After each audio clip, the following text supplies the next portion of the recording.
to Ladies Talkin Leafs. I'm Chris. And I'm Sil. And it's kind of a dull day in Toronto. Not a good day because obviously with the Blue Jays losing the World Series in quite the devastating way. And now the focus will shift to the Leafs and the Raptors. But yes, the shield has come down, unfortunately. Yeah. Mm-hmm. Yeah. Nowhere for the Leafs and Raptors to hide. So they're going to have to pick it up a notch. And because I don't think I haven't been paying that much attention to the Raptors at all. You barely see them anywhere in the sports news or anything, but I don't think they're doing too well. So they're going to have to change that because the Blue Jays are done. Yeah. And it was quite the run though that they did. That congrats to them. They're definitely it's a true team, like the way the Leafs were in 93, similar. They just had a group of guys there that really love each other and were playing for each other. And yeah, you could tell in the city today too. It's quiet. Let's just say when I went to get my Tims, it seems people are a little down that the run is over, but. Yeah, they really managed to galvanize and unite the city, the country. I mean, I saw celebrities from who are fans of different teams, but not the Dodgers, and they were all behind it. So they really captured the imagination of so many people. And like you said, they had such glue guys, and I don't know, they just never quit. And I just was happy to see, for example, Vladimir Guerrero. He's had his detractors, since he's been here. He signed this deal this year, and people were questioning it a little bit at the beginning, some people. But I think everyone probably can agree that it was the best thing that they ever did. And he really has emerged as a true captain, a real leader. And God, he wears his heart on his sleeve. And honestly, I think that we could see a little bit more of that kind of emotion and encouragement and support that they give each other on our Leafs. And I mean, if you want to look at it, Florida has that, you see that in them. And I do think, and you mentioned too, our 93 Leafs that, they only made it to the conference final, but they had that. So it's an intangible thing, but you kind of need that. And right now, I think we've had a few glue guys, guys that have been out, and I'm hoping that when they come back, some things will maybe start to gel a little bit for our team too. Yeah. Yeah. So on that note, goodbye October for the Leafs. And it wasn't a good month at all for them, with a record of 5-5-1. That actually doesn't, when I was doing the notes for this, sound as bad as it looks. It's like not, I'm saying it's not a good month, but it's 5-5-1. But I guess on the positive side though, too, the last few seasons, their record in October hasn't been, let's just say, that they've gone 10-0 or something like that. But so last season they were 6-4-1. And in 2023, they were 5-3-1. So it's pretty much the same, basically.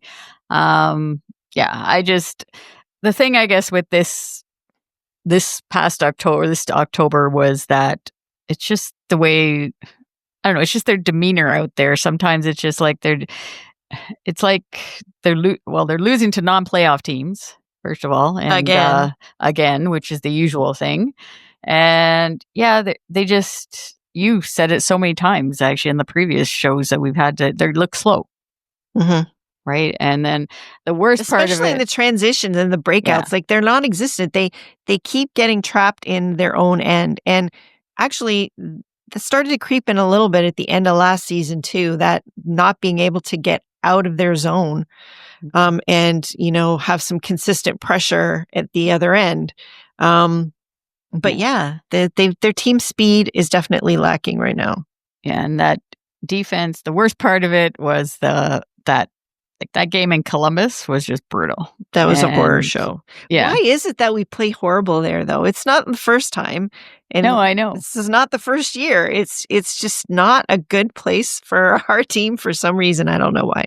Yeah. And there was this, as they showed it, I was actually trying to, so I think it was, I forget who it was actually, but they had the picture of the flying V. It was a 4-on-1 or a 5-on-1.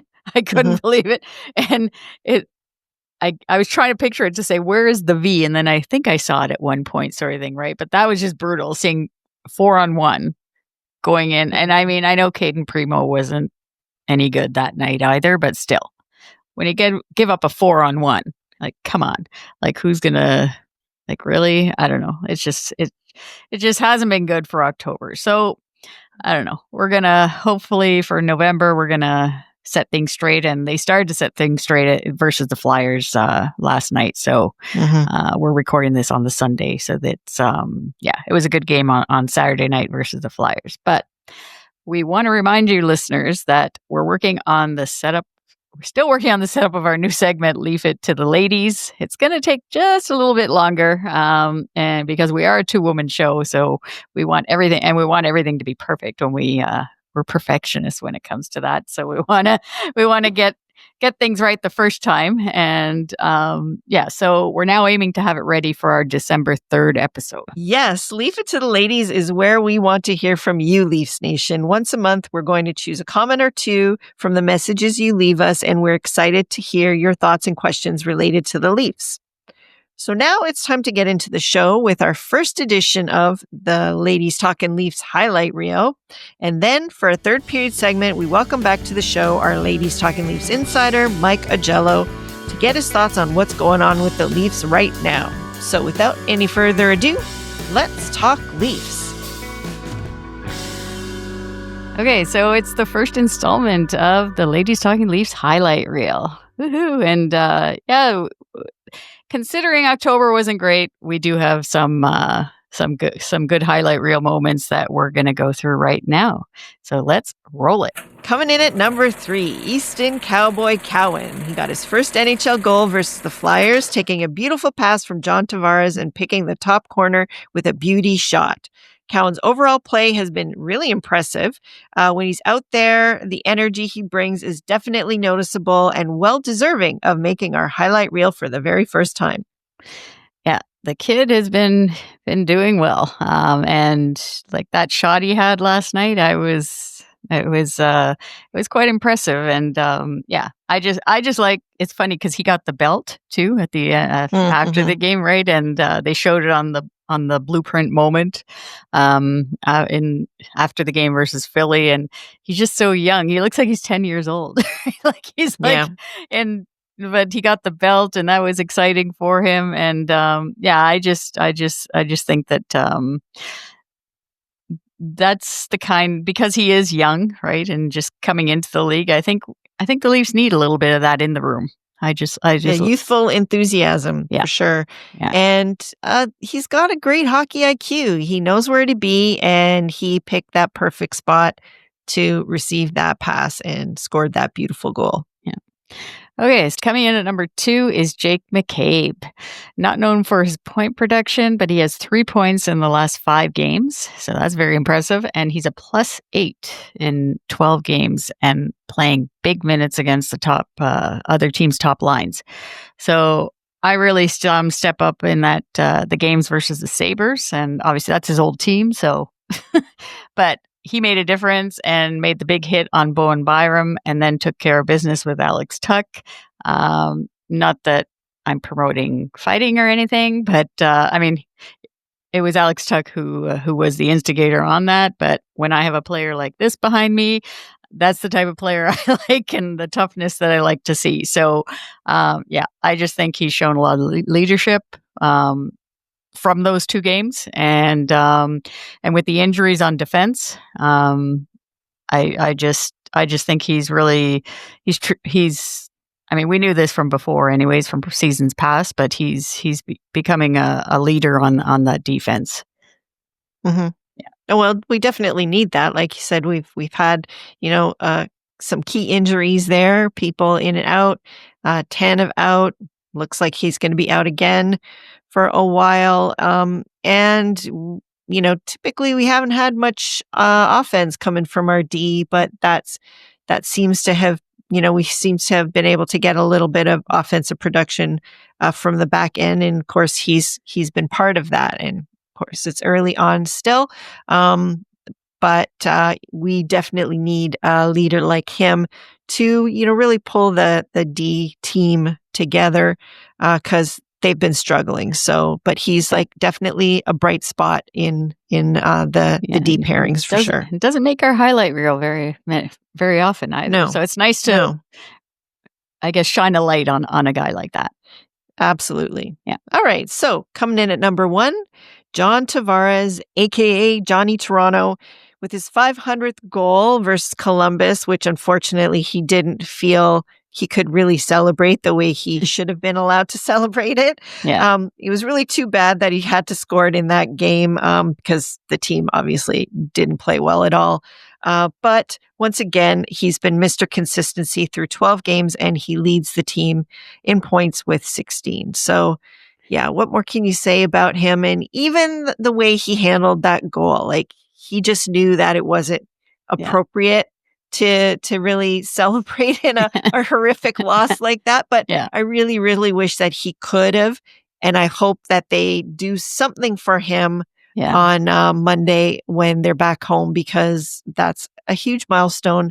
Not that many players get to that mark. And he deserves a lot of applause and ovation for that, for sure. 35 years old and still doing what he does. And it's really it's great accomplishment for him. And like you said, I definitely hope that they do something for him, and I'm sure they will, the Leafs, on just to give him a moment to actually feel better about it, right? Because it was nice to see Craig Berube come over on the bench, though, and give him a pat on the back, because he knew that that's definitely an accomplishment that should be celebrated.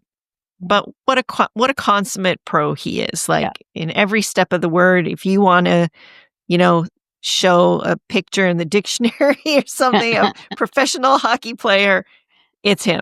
Yeah. So. Yeah. All right. As we talked about in our intro, not a lot of positives in the Leafs game in the month of October. And we're sure that our Ladies Talkin Leafs insider, Mike Augello, will have a lot to say about what's going on with the team. And we welcome him now in our third period segment. So it was just before training camp when we had Mike last on the show. And as always, we're excited to get his thoughts on the Leafs to start the season. As you know, Mike covers the Leafs and the NHL as a reporter and is a member of the Professional Hockey Writers Association. Mike is the co-managing editor of HockeyHotStove.com, a new website that offers all types of hockey-related content for passionate NHL fans. And you can also catch Mike on the Hockey News podcast and the Wraparound. Thanks as always for coming on the show, Mike. Always a pleasure, ladies. And as you can see, like right above me, there's the Titanic. Does that bring anything to mind? For October, it does with the Leafs. Yeah. There you go. Definitely. Not what I was thinking, but okay. No.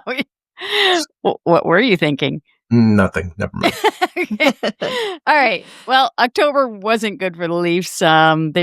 They went 4-5-1, and there are a lot of issues to start the season. So the first question for you, Mike, is what do you think the biggest concern is for the Leafs so far this season? Is it the defense?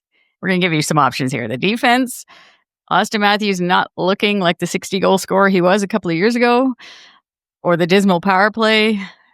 It was last in the league as of Friday. I didn't check after last night, but it was last in 32nd overall for the power play. Or is it something else? Can I say all of the above? No. Yeah.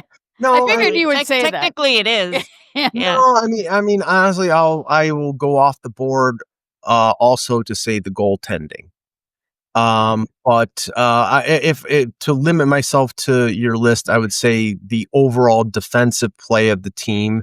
I mean, if you look at it, and I looked at it before the game in Philadelphia, I think they were averaging 3.45 goals per game, which is not bad. It's not anemic, but it's not up to their usual standards, but it's not bad. It was like middle. I think it was that they were 13th in the NHL before the game in Philadelphia, but their goals against, they were like 29th.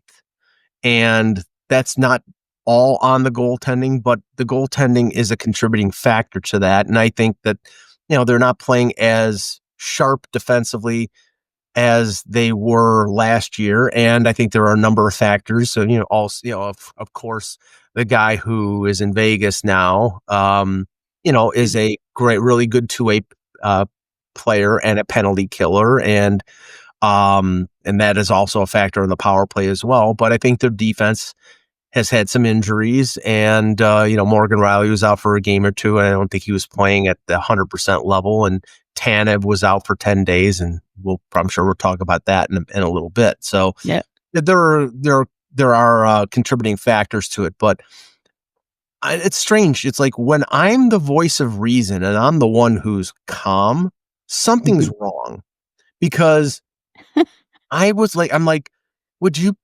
my brother and other Leaf fans who are, in my world, I'm like, would you friggin' chill, please? It's like you've played 10 games, 11 games. It's like, you knew that this team was going to struggle a little bit to sort of find themselves in the post-Marner world. And everybody's just like losing their minds. It's like, calm down. We knew that this team was not going to be as good as they were in the regular season without Marner. There was going to be a period of adjustment. And I think that they're going through that period of adjustment. Yeah, but I don't know. I'm like, that's what I'm saying. When I'm the calm one, Chris. Yeah. No, I'm not totally like 100% worried. Let's just say, to say that they're not going to make the playoffs or anything like that. I think that's crazy. But I just think, I do think, agree with you. It's the defense and somewhat of Austin Matthews too. Just the way he's on the ice, the way he's presenting himself. It just seems, until last night was the Austin Matthews I'd like to see on a regular basis, right? Obviously, you're not going to maybe play like that every game, although he's supposed to be our superstar in the NHL. So you would expect it majority of games.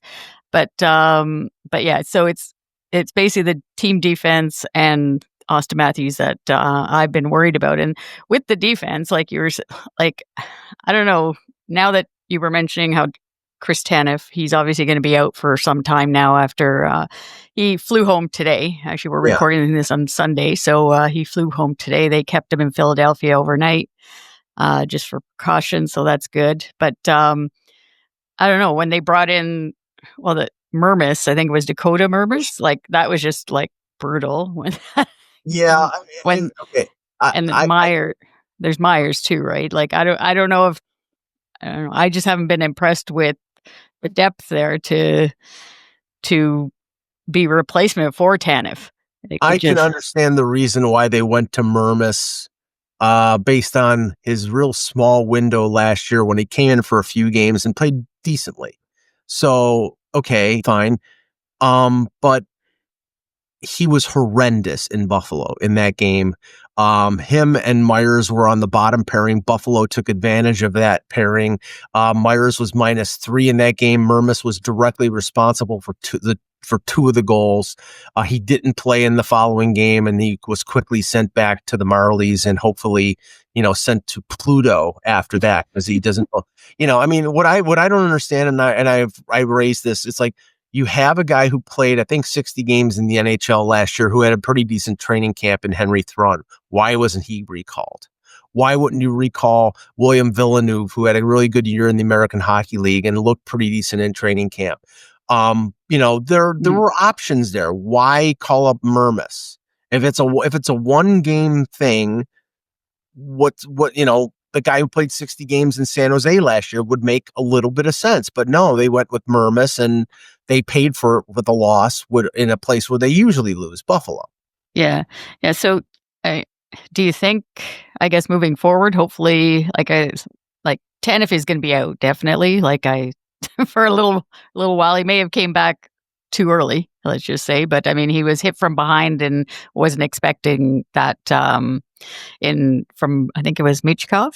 I think it was. Yeah, that did that. But I don't know, because they looked good last night with with Tanev, even though he only played like a little bit of the game. But I just wonder moving forward what they're gonna do. Like if I guess it's leading into our second question with all the injuries that we have here. But like if there's a possibility that you think Treliving will want to make a deal for a defenseman, or do you think they're going to bring up somebody else from the Marlies to try and give it a go to see if they can get a better team defensive play? Basically, obviously the forwards have to help out too, right? Like it's not all on them, but yeah, I don't know. What do you think that, like Villeneuve, like you said, do you think there's any possibility of that happening? Well, the thing that's concerning going back to the injury is the fact that it didn't seem like an overly vicious hit. It was the fact that his back was turned. He was caught by surprise. His head snapped and he went down on the ice like a sack of potatoes. I mean, he really went down. And at first I thought maybe he had, fallen, he was unconscious and had fallen on his face. But, when they showed him in the stretcher, there was no, blood on his face, no facial damage, and he was conscious. So I don't know what happened there, but what you brought up in the fact that he came back after 10 days after, connecting with the shoulder pad of Dawson Mercer, maybe indicates he came back a little too early. I think, it's a reflection of the fact they know that they need him because he's a valuable penalty killer and is a shutdown guy. I mean, their defense is not as good without him. What probably is going to happen is you're going to put that, Olympic caliber pairing of Benoit and McCabe back together. And it's more Benoit than McCabe. Benoit is a okay 5'6". He's a horrendous 3'4". He does not belong on the second pairing. He gets exposed with more minutes. So having him playing with McCabe, I think I would rather play Oliver Ekman-Larsson higher in the lineup. And they think they did that after a little while. They remember they put McCabe with Carlo and they put Ekman-Larsson with Riley, and that seemed to work a little bit better. But the immediate replacement will be Myers because he's right-handed. And I don't know. Like I said, I think he's an okay 7-8. If there's an option out there that you could get a defenseman relatively cheap, I would explore it. But good luck. I mean, how long did we say? Oh, well, we need a right-handed shot defenseman. Oh, yeah. Let's go to the right-hand defenseman tree and pluck one off the branch. It's like that's why I'm like, Thrun played in the league, played well in preseason. I would go to him first. Villeneuve is a young player who surprisingly cleared waivers. Is Cade Weber or some of the guys that they have down in the American Hockey League, are they options?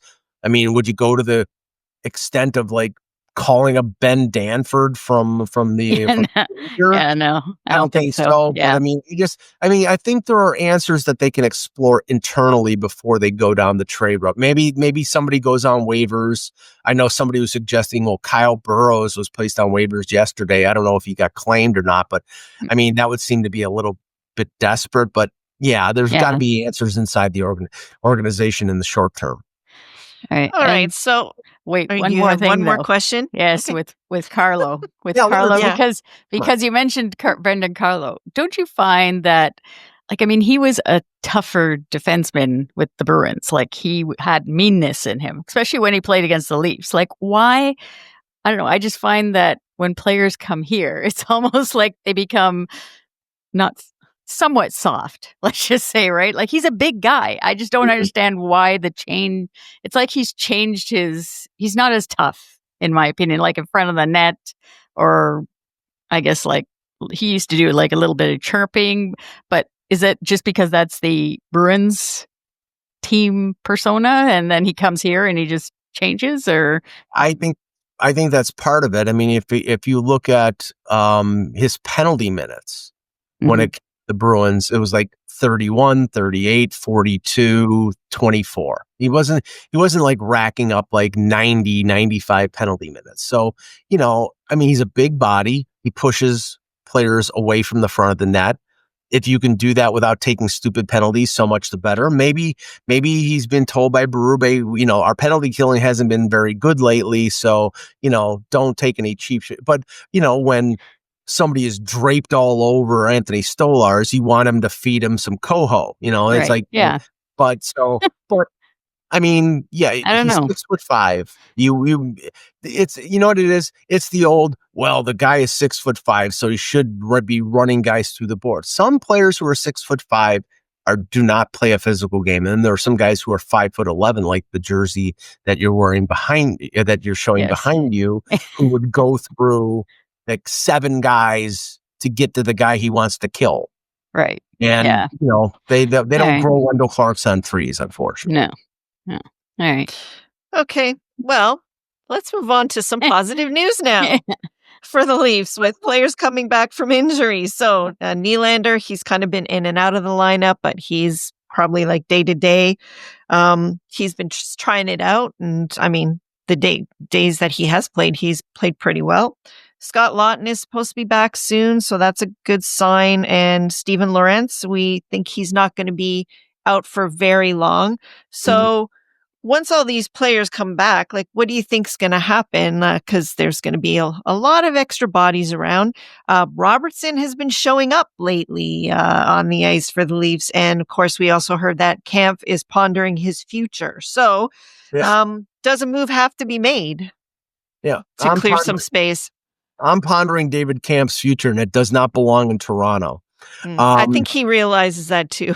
Yeah, but like, it seems like they're working on something like to find a spot to move him.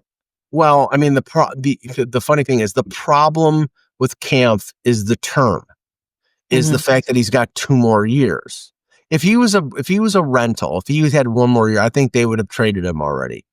But he's got another year after. If there's another year or another 2 years, I'll have to look it up. But I know there's additional. I think it's 2 years. I think it's this year and next year, and that's a problem because teams don't want to take on additional term unless you're a team like Pittsburgh, who's got like nobody under contract, and that's why I thought there was a chance that a Kampf going to Pittsburgh.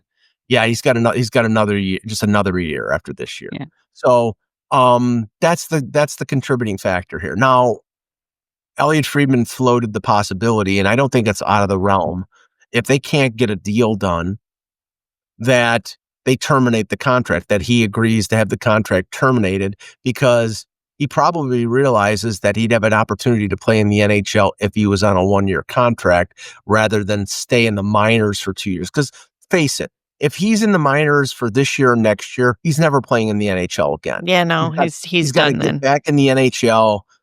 He's a limited player, but I don't think he's a bad player. He just doesn't. He's not a fit with Berube, and they need to move on. And it is unfortunate though, because we're talking about these defensive liabilities and problems defensively. If there's anything that he's decent at, it's that. He's just doesn't have the physicality that Berube wants in that type of role. But I mean, I think we could have used him, especially on the penalty kill, situations like that. So anyway, I don't know. It's like you said, I think that probably makes sense for both, parties to terminate the deal.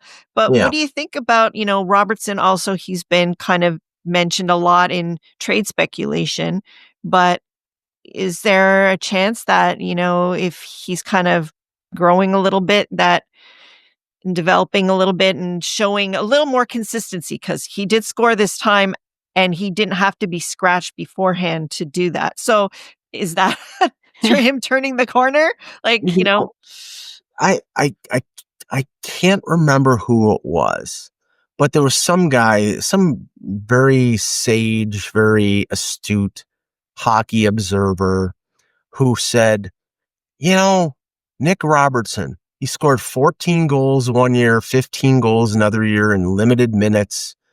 Maybe after they lose Mitch Marner, maybe they should give him a chance in the top 6. Oh, that's right. It was me. I mean, Jesus, it's not rocket science here. Now, I understand the reasons why. Defensively, he is not a two-way guy. He is not a plus defender. He's not the worst guy in the league, but he's not the best guy in the league, but he's not the worst guy in the league. There are a lot of players in this league that play top 6 minutes that are not good defensively, but what does he do? And what does this team need? He can score. He's got a shot, he's got a shot that is not as good, but rivals Austin Matthews and Nylander.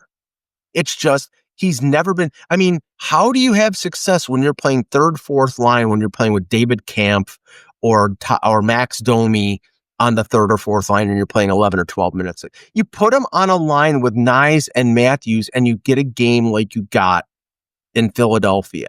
It's not rocket science. Play him in a scoring role. Now, if he just doesn't fit with what Craig Berube wants, then, play him there for a little while and boost his trade value. And maybe you get something that fits what you're looking for. Supposedly they offered him to Columbus during the summer for Chinnikov, who's a bigger player, but I saw Chinnikov play in Buffalo and he's just as challenged defensively as Robertson. He's just a bigger player. So, big is not the end all or be all. I'm just saying he's a good scorer. He's fast.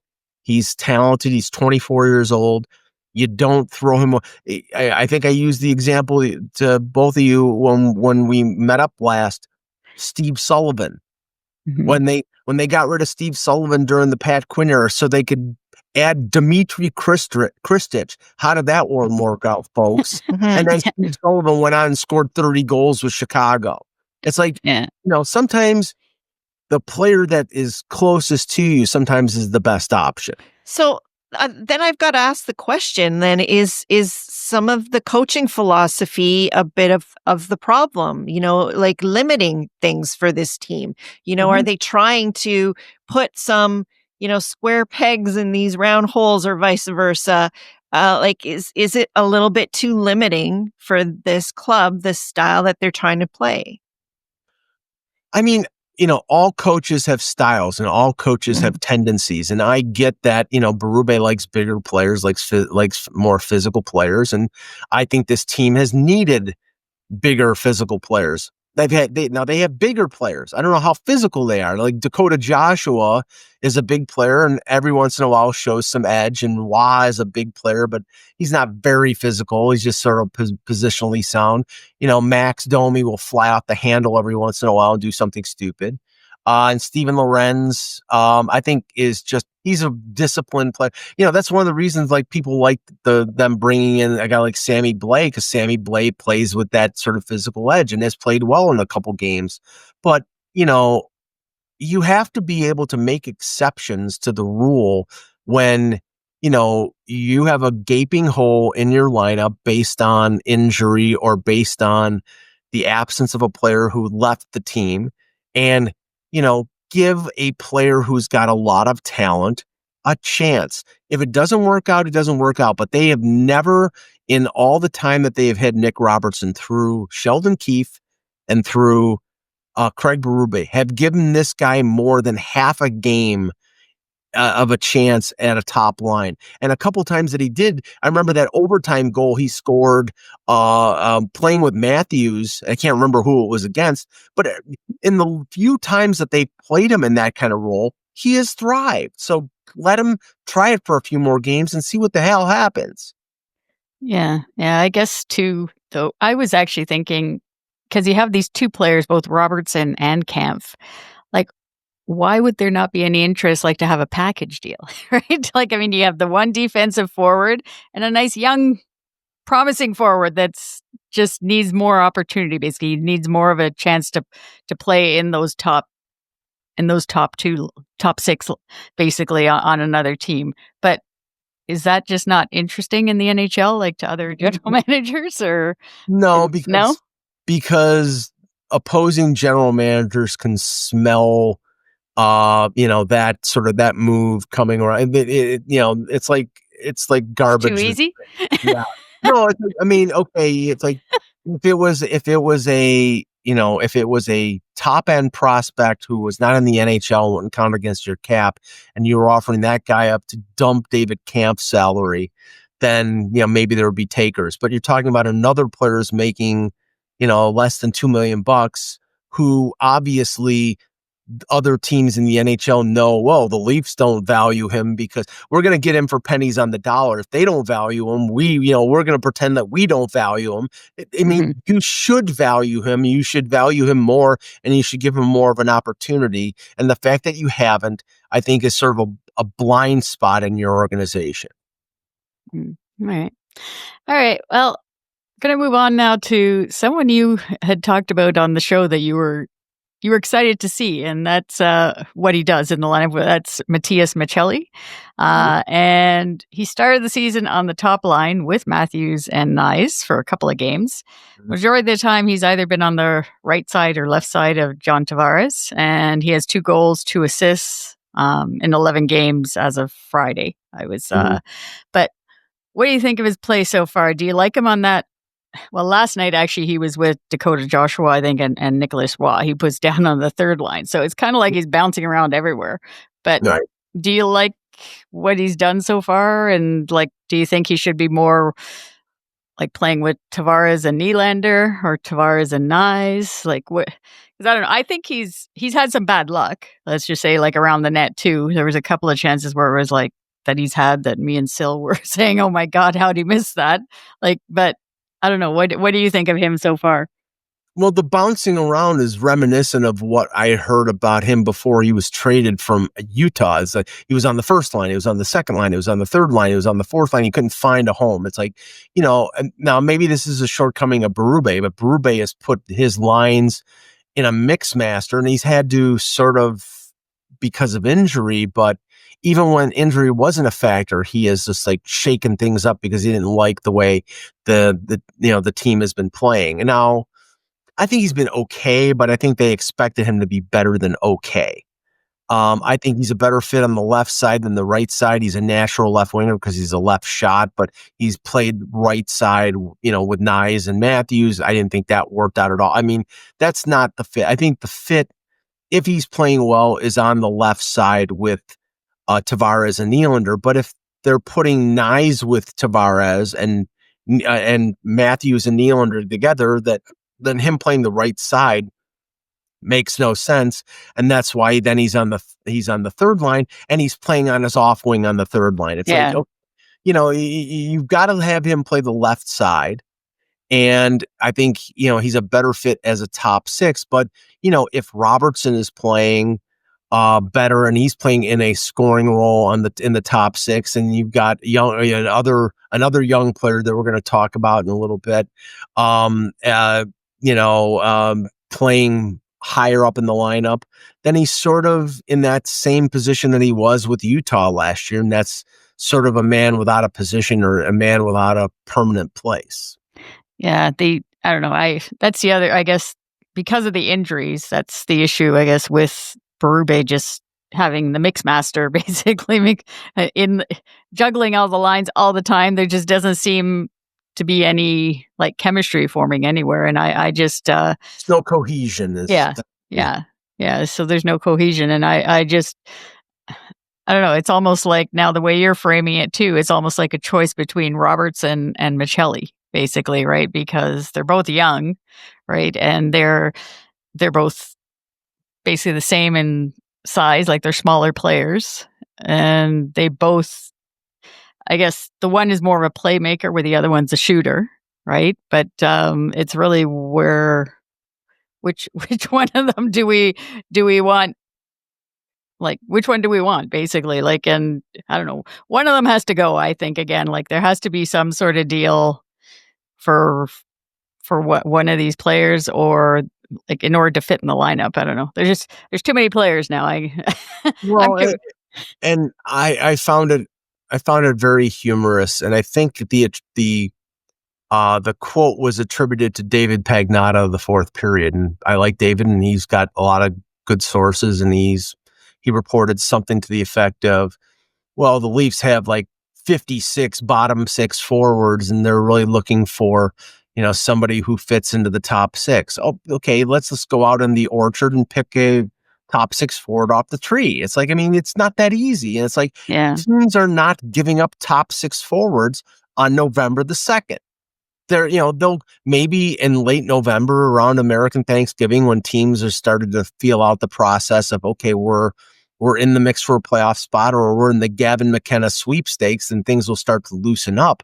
But right now, getting a top six forward, I mean, you're really having to sort of survive through the first quarter of the season to find out what you need and where you're weak. And obviously this team is looking for somebody who can fit that right side spot vacated by the name that should not be named. And you're not going to replace that guy, because that guy, in spite of the fact that he was an absolute zero when it counted in the regular season, he was valuable. And they need somebody who can fit with Nyes and Matthews, or Matthews and Nylander. This is just my, this is Mike speculating. This is Mike. They need a top six forward. They need somebody who does, they can give up very little to get this, Mike's crystal ball. Yeah. Yeah.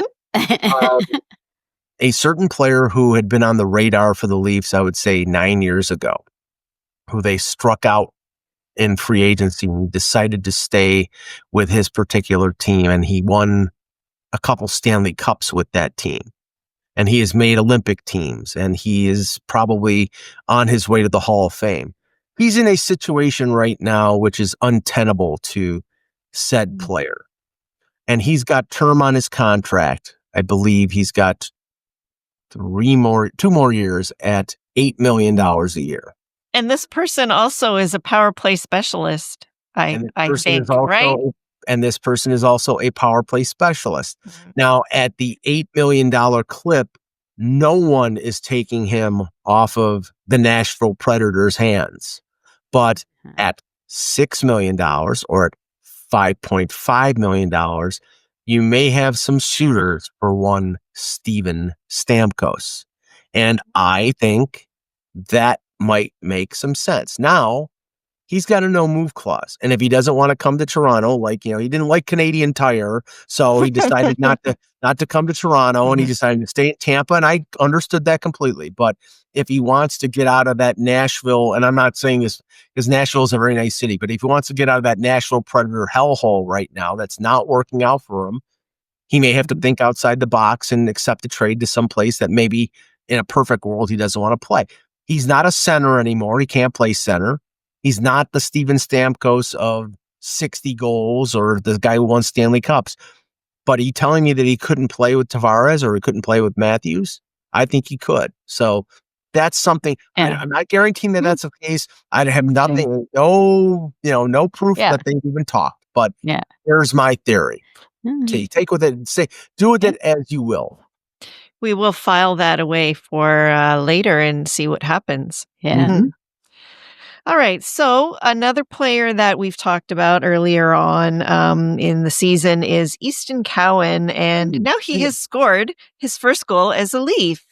So what have you seen from him so far, and do you think he's shown enough growth to stay with the big club right now? Or do you think, I think we've talked about before, that at the beginning of the season that maybe the best thing for him would be to be sent down and to, grow his game in the AHL?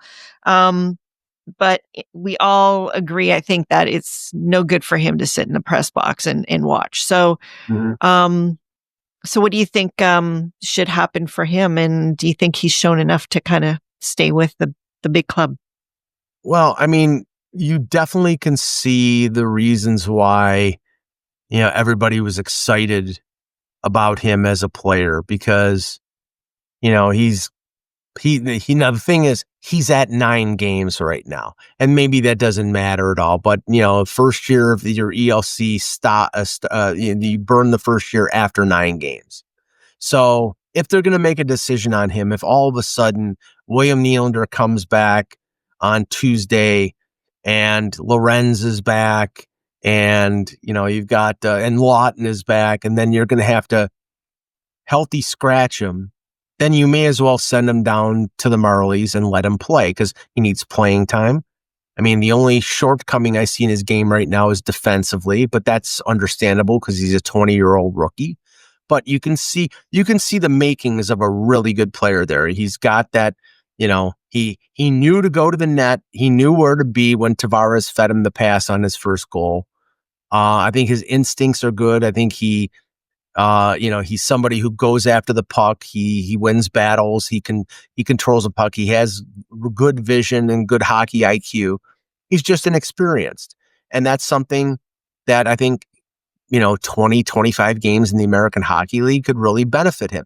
If he's going to be a healthy scratch, or if it's like, okay, well, we really want to put Sammy Blais in the lineup and he can, no, then send him to the Marlies. I mean, I think if the Leafs were in a position as somebody like Calgary, who, they're not going to make the playoffs, then Easton Cowan would stay in the league because they want him to make his mistakes in the league, and they can afford that because they're probably not going to be a playoff team.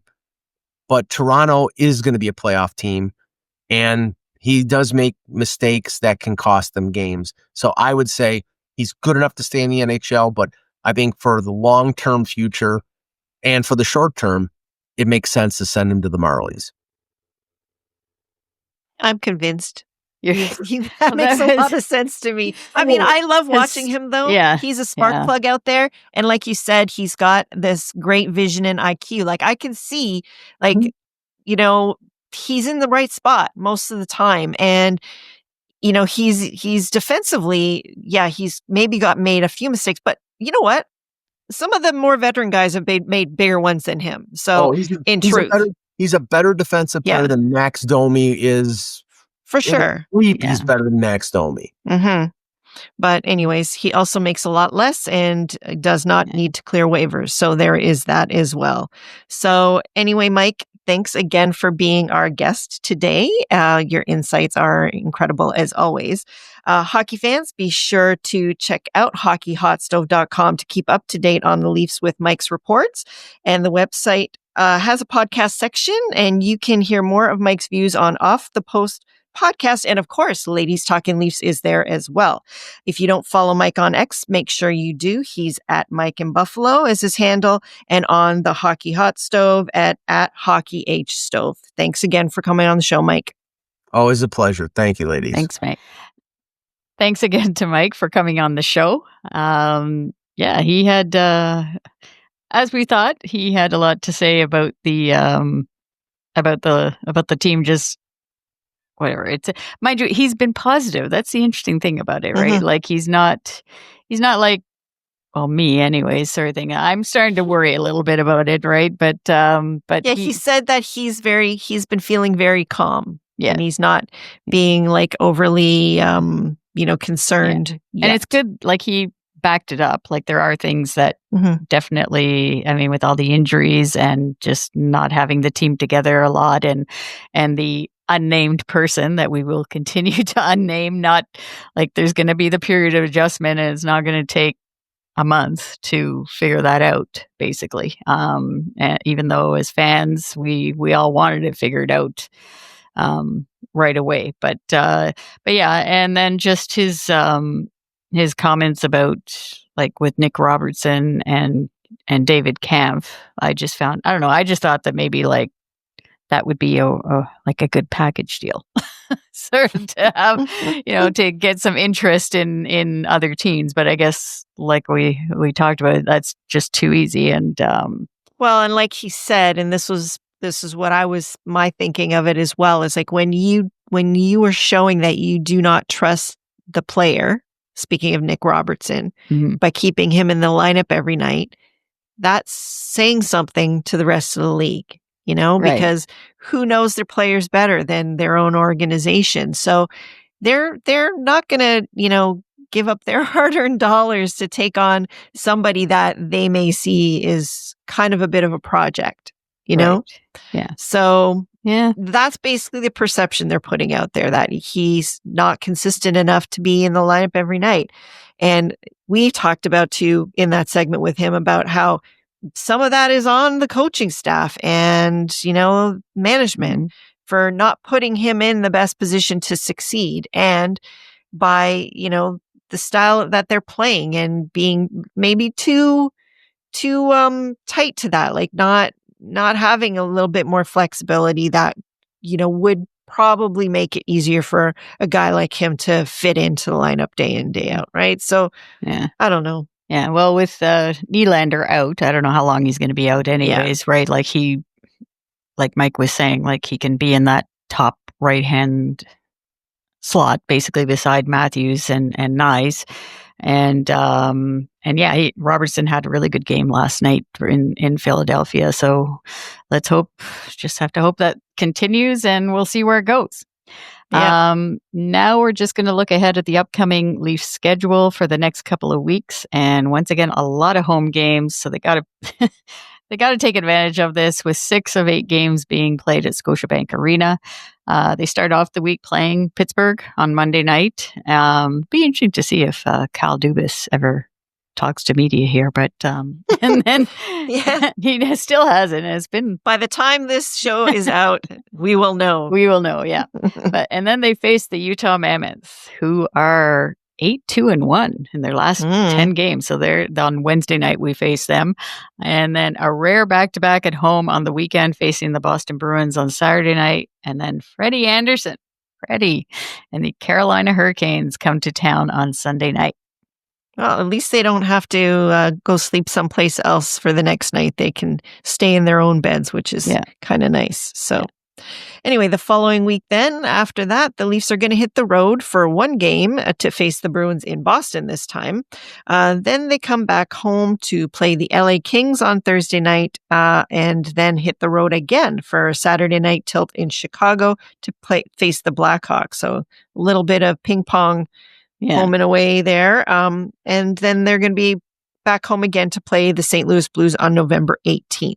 Yeah. So, that Saturday night in Chicago is a rare one, actually. That would, but it'll be interesting to see Connor Bedard, him and that Macklin Celebrini, I guess, from San Jose. They're both trying to vie for a spot on the Olympic team. Yeah, so they're both playing pretty well, and it'll be interesting to see Connor Bedard that night. And then this weekend with that back-to-back, the reason why it's a back-to-back is, on the Saturday night, they're going to celebrate the Remembrance Day ceremonies. And then on the Sunday, they're going to do the Hall of Fame game for the Hall of Fame induction. So that'll be a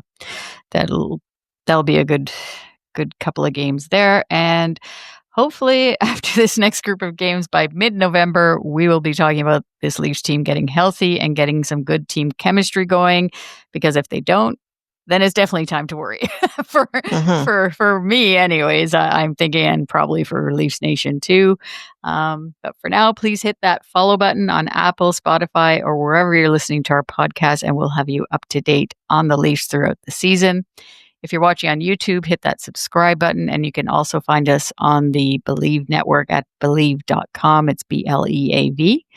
We would also love to hear from you and your thoughts on our show. Leave us a rating or review. And once again, we are working on getting our new segment, Leaf It to the Ladies, ready, so we can hear from you, Leafs Nation. It'll be fun when we get that going, because feedback from our listeners is so important to us, and we thank you for taking the time.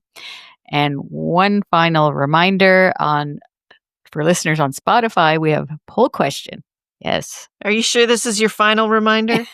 I don't know. I keep saying it. I keep hoping somebody will answer the poll question. It's a record, I think. I should actually contact Spotify about this to say that nobody answers my poll question. But we do have a poll question on Spotify for every show, and with a simple tap, you can let us know what you think of our podcast. So we look forward to hearing from you.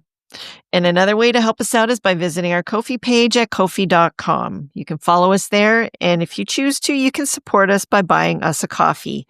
Any donation goes towards helping us produce the show and making it even better for you. You can find the link to our Ko-fi page on our show notes or in any of our social media profile pages. And as always, thank you to our healthcare workers and first responders for everything that they do. We thank you, as always, for listening and watching Ladies Talkin Leafs. Till next time, go Leafs, go. Do you believe?